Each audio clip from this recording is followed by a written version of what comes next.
Shalom saudara-saudara yang kekasih, semoga saudara dipenuhi dengan sukacita, hidup dalam damai sejahtera, menikmati kebahagiaan di tengah-tengah keluarga. Hari ini kita berjumpa kembali dalam edisi Renungan Harian Toraja, Selasa 5 Oktober 2021.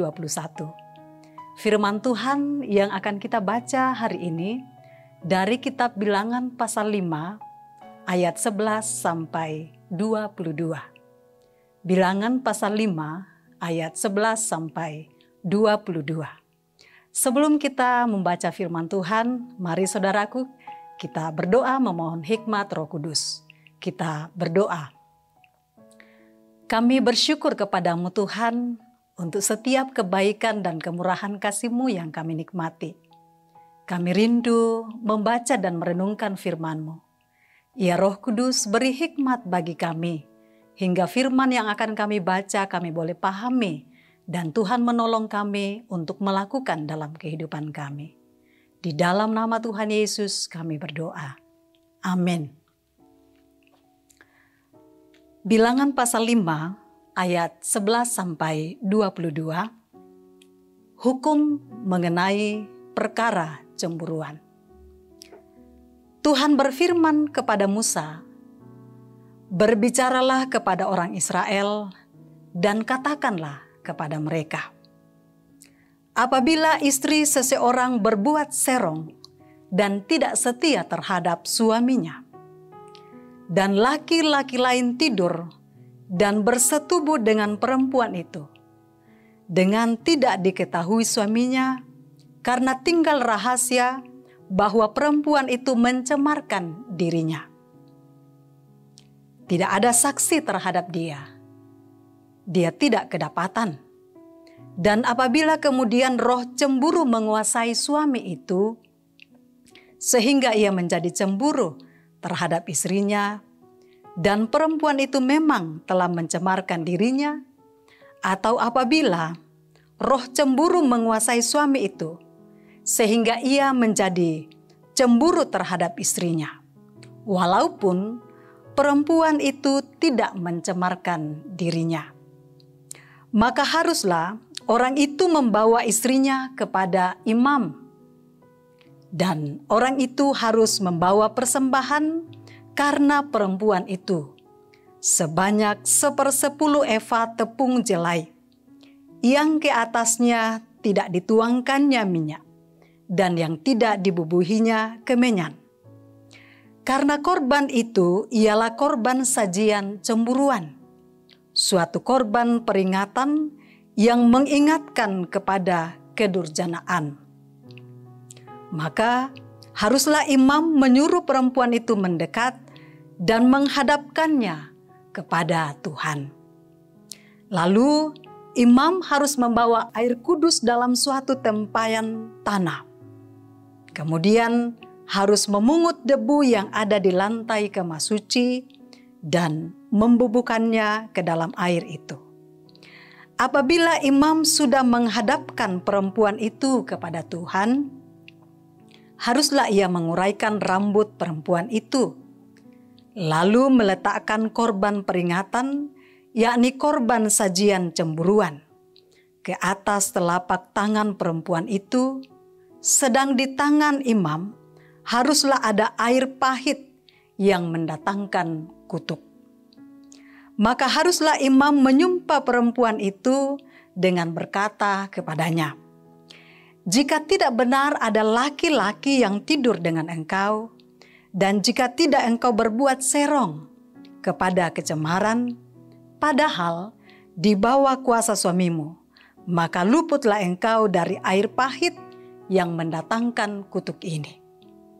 Tetapi jika engkau, padahal engkau di bawah kuasa suamimu, berbuat serong dan mencemarkan dirimu, oleh karena orang lain dari suamimu sendiri bersetubuh dengan engkau, dalam hal ini haruslah imam menyumpah perempuan itu dengan sumpah kutuk, dan haruslah imam berkata kepada perempuan itu, maka Tuhan kiranya membuat engkau menjadi sumpah kutuk di tengah-tengah bangsamu, dengan mengempiskan pahamu dan mengembungkan perutmu.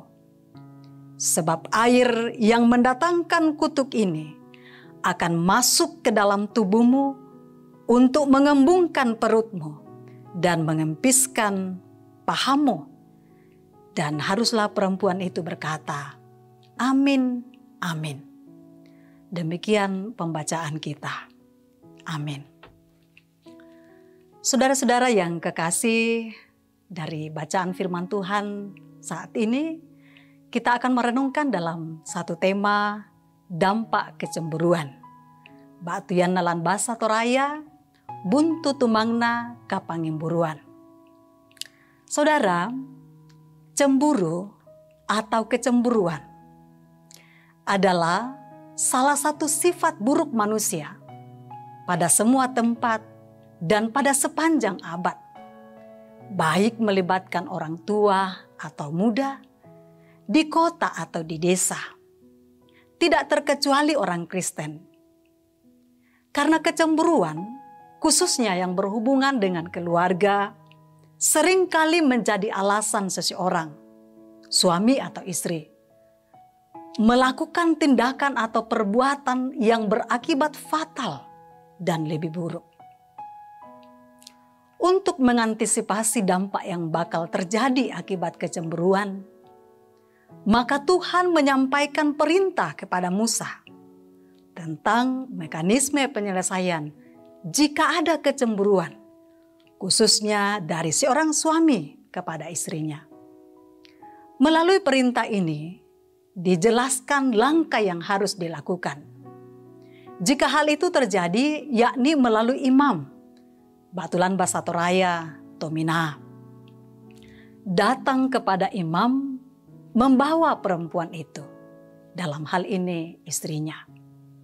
Imam akan membawa untuk menghadap kepada Tuhan untuk diambil sumpahnya. Jika kecemburuan itu memang benar, maka perempuan itu akan kena kutuk sumpahnya. Dan jika tidak, maka ia akan luput dari sumpahnya. Dari sini jelas saudara bahwa perbuatan serong atau zina adalah sesuatu yang tidak pantas dilakukan oleh umat Tuhan. Saudaraku yang kekasih, melalui perikop ini, bangsa Israel sejak awal diberi peringatan untuk tidak mempermainkan kehidupan keluarganya, karena dampaknya sangat buruk.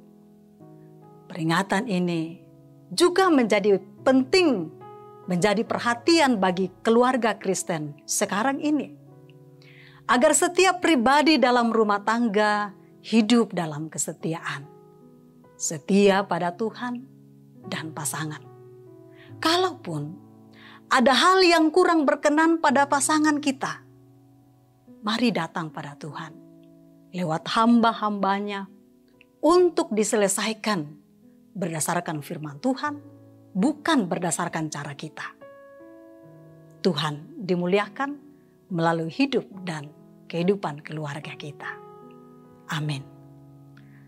Mari saudara kita berdoa. Kami mengucap syukur kesempatan yang indah Tuhan beri bagi kami. Engkau menyapa kami lewat firman-Mu, firman yang menolong kami, memberi petunjuk bagi kami menjalani kehidupan ini di tengah-tengah kehidupan keluarga kami, untuk menyelesaikan perkara khususnya dalam kecemburuan berdasarkan kehendak Tuhan, berdasarkan firman Tuhan. Kami percaya dengan kuasa-Mu ya Allah Roh Kudus, firman ini akan kami mengerti dan kami jadikan pedoman menjalani hidup kami. Di dalam nama Tuhan Yesus kami datang bersyukur. Amin. Saudara-saudara, demikian firman Tuhan. Selamat berjumpa kembali di waktu yang lain.